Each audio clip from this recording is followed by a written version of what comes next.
नमस्कार साथियों। आज हमारे सब साथी सांसदगण और हम सब आज इस देश में भगवान श्री राम के नाम पर जो भाजपाई लूट चल रही है उसका पर्दाफाश करने के लिए आपके बीच हैं। देते हैं जो भगवान को धोखा, इंसा को क्या छोड़ेंगे। अब इस देश को भारतीय जनता पार्टी के चाल चेहरे और चरित्र पर इन दो वाक्यों के साथ चिंतन करने की आवश्यकता है। आज मोदी जी और योगी जी दोनों को हम तुलसीदास जी की वो दो लाइनें याद दिलाना चाहते हैं। नाम राम को अंक है, सब साधन है सून। अंक गए कछु हाथ नहीं, अंक रहे 10 गुण। यानी राम नाम की आस्था के साधन मोदी जी और योगी जी 10 गुना बढ़ जाते हैं, परंतु राम नाम की आस्था को खंडित करके कुछ हासिल नहीं होता, बल्कि 10 गुना नुकसान होता है। भगवान राम के अयोध्या में बन रहे भव्य मंदिर के नाम पर चंदे की लूट और अब भगवान राम की अयोध्या नगरी में भाजपाइयों द्वारा संपत्ति एकत्रित करने की लूट, ये साफ है कि भाजपाई अब राम द्रोह कर रहे हैं। क्या हो रहा है अयोध्या में? मर्यादा पुरुषोत्तम राम के नाम पर मर्यादा को ताक पर रखकर सीधेआम लूट मची हुई है। एक तरफ आस्था का दिया जलाया गया और दूसरी तरफ आस्था के उस दिए के अंधेरे के नीचे भगवान श्री राम के नाम पर भाजपाइयों द्वारा लूट मचाई गई, ये सच है। साथियों, अब 3 तथ्य सामने आ गए हैं। पहला, भाजपाइयों द्वारा राम मंदिर ट्रस्ट को महंगी जमीनें बेचकर करोड़ों का मुनाफा कमाया गया, चंदे की चोरी की गई।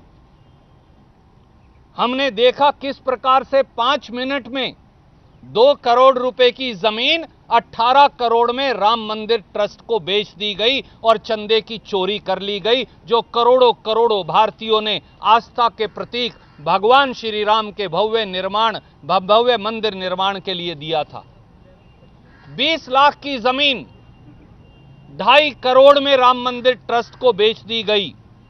1250% मुनाफा मात्र 79 दिन में कमा लिया गया और राम मंदिर ट्रस्ट के अंदर जो करोड़ों करोड़ों भारतीयों का चंदा है उसे लूट लिया गया।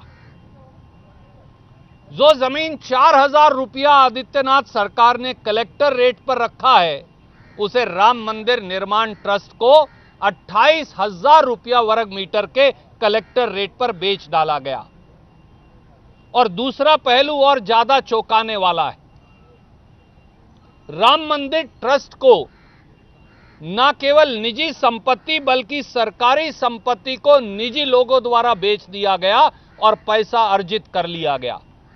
और अब जो सनसनीखेज तीसरा खुलासा सामने आया है वो और चिंता का विषय है, और वो है कि राम मंदिर अयोध्या नगरी में मंदिर के चारों तरफ भाजपा के विधायकों, भाजपा के मेयर, भाजपा के आयोग के सदस्यों, भाजपा के इंफॉर्मेशन कमिश्नर्स और आदित्यनाथ सरकार के आला अफसरों द्वारा औने पौने संपत्ति अर्जित कर ली गई है।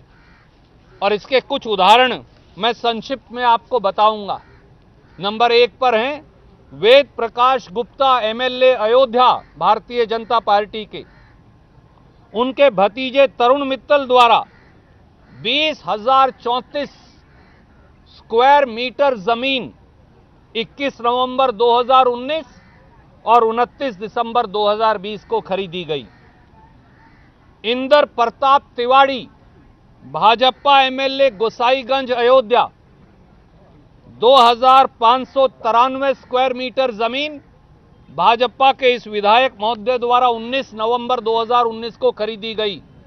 और उसके बाद इनके ब्रदर इन लॉ के द्वारा 6,320 स्क्वायर मीटर जमीन 16 मार्च 2021 को खरीदी गई। भाजपा के अयोध्या के मेयर ऋषिकेश उपाध्याय, जिनके साले के द्वारा 2 करोड़ की जमीन राम मंदिर ट्रस्ट को 5 मिनट में 18 करोड़ में बेची गई थी, उन्हीं के द्वारा 1480 स्क्वायर मीटर जमीन 18 सितंबर 2019 को खरीदी गई। बलराम मौर्य, जो भाजपा नेता भी हैं और ओबीसी कमीशन के यूपी के मेंबर भी हैं, 9,375 स्क्वायर मीटर जमीन 28 फरवरी 2020 को राम मंदिर की पेरिफेरी में खरीद ली गई।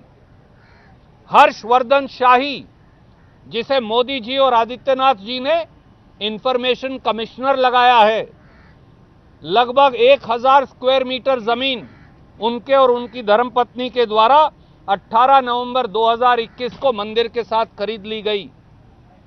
MP Agarwal, divisional commissioner Ayodhya, Purushottam Das Gupta, chief revenue commissioner Ayodhya, Deepak Kumar, DIG Ayodhya और न जाने कितने और अधिकारियों द्वारा राम मंदिर के चारों तरफ वाली जमीन सुप्रीम कोर्ट का निर्णय आते ही खरीद ली गई।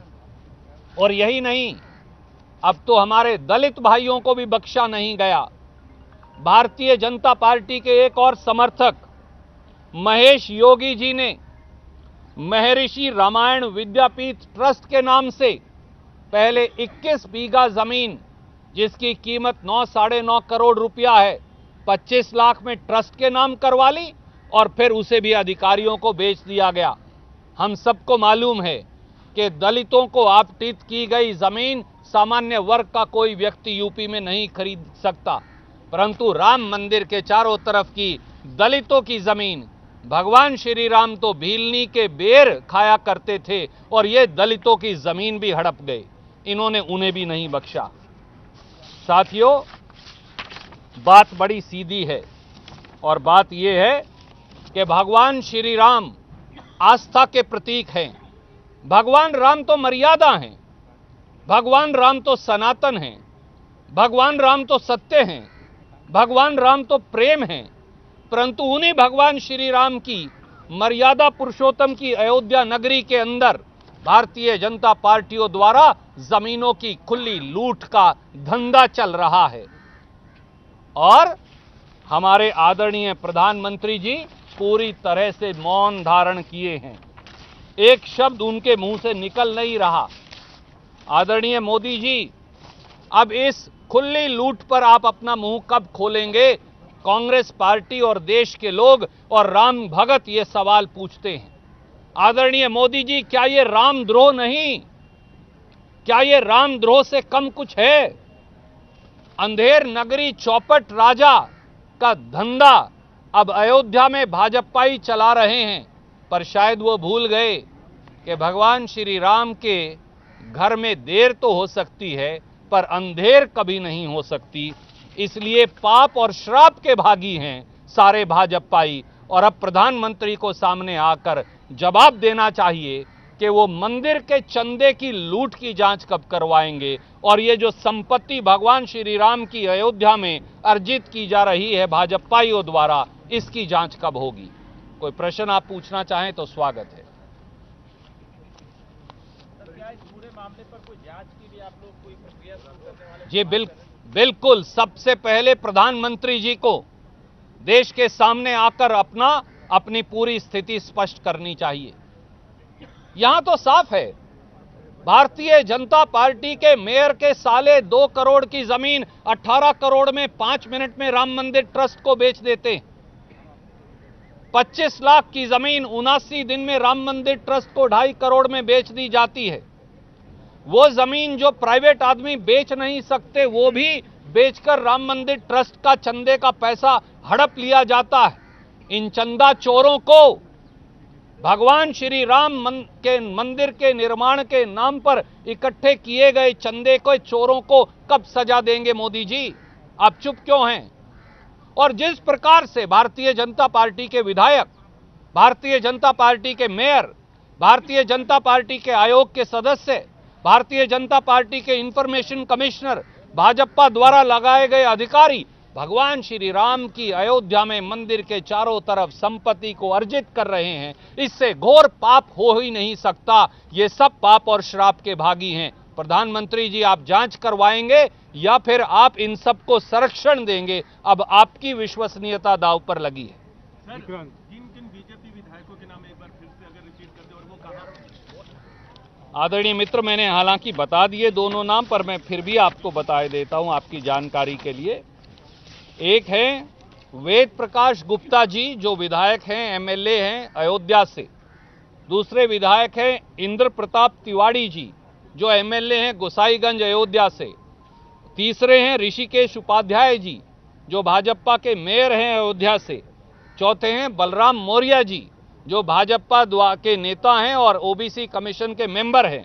पांचवें हैं हर्षवर्धन शाही जी, जो भाजपा द्वारा स्टेट इंफॉर्मेशन कमिश्नर लगाए गए हैं। और ये तो टिप ऑफ द आइसबर्ग है, अगर मैं अंग्रेजी का एक शब्द इस्तेमाल करूं। कितने और भाजपाई नेताओं ने लूट की है। एक और खुलासा कल आने वाला है, जहां इन्होंने मंदिर के चंदे में लूट मचाई है, वो भी कल आएगा। तो इसलिए इस पूरी लूट के खेल का पर्दाफाश अब होता जा रहा है, पर्दा उठ गया है। भगवान श्री राम, मर्यादा पुरुषोत्तम राम के नाम पर भी जो लूट मचाए हैं, उन्हें भगवान राम भी कभी माफ नहीं करेंगे। एक बार लेट्स कंप्लीट दिस जी।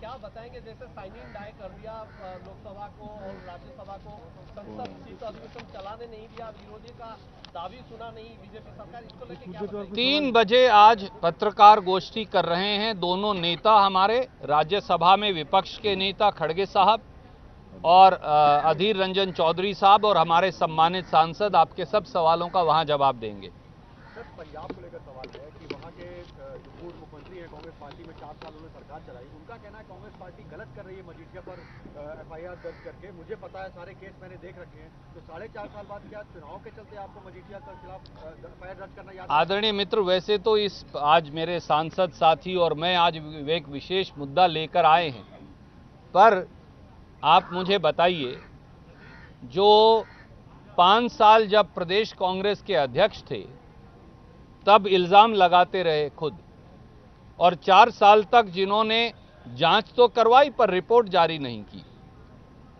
अब वो दोषियों के अगर साथ आकर कंधे से कंधा मिलाकर खड़े हो गए हैं, तो क्या ये बात सच नहीं जो कही जाती थी कि कहीं ना कहीं मेल जोल आपस में था, जो अब खुलकर सामने आ गया है। इससे ज्यादा इस समय टिप्पणी करना उचित नहीं होगा। बहुत शुक्रिया।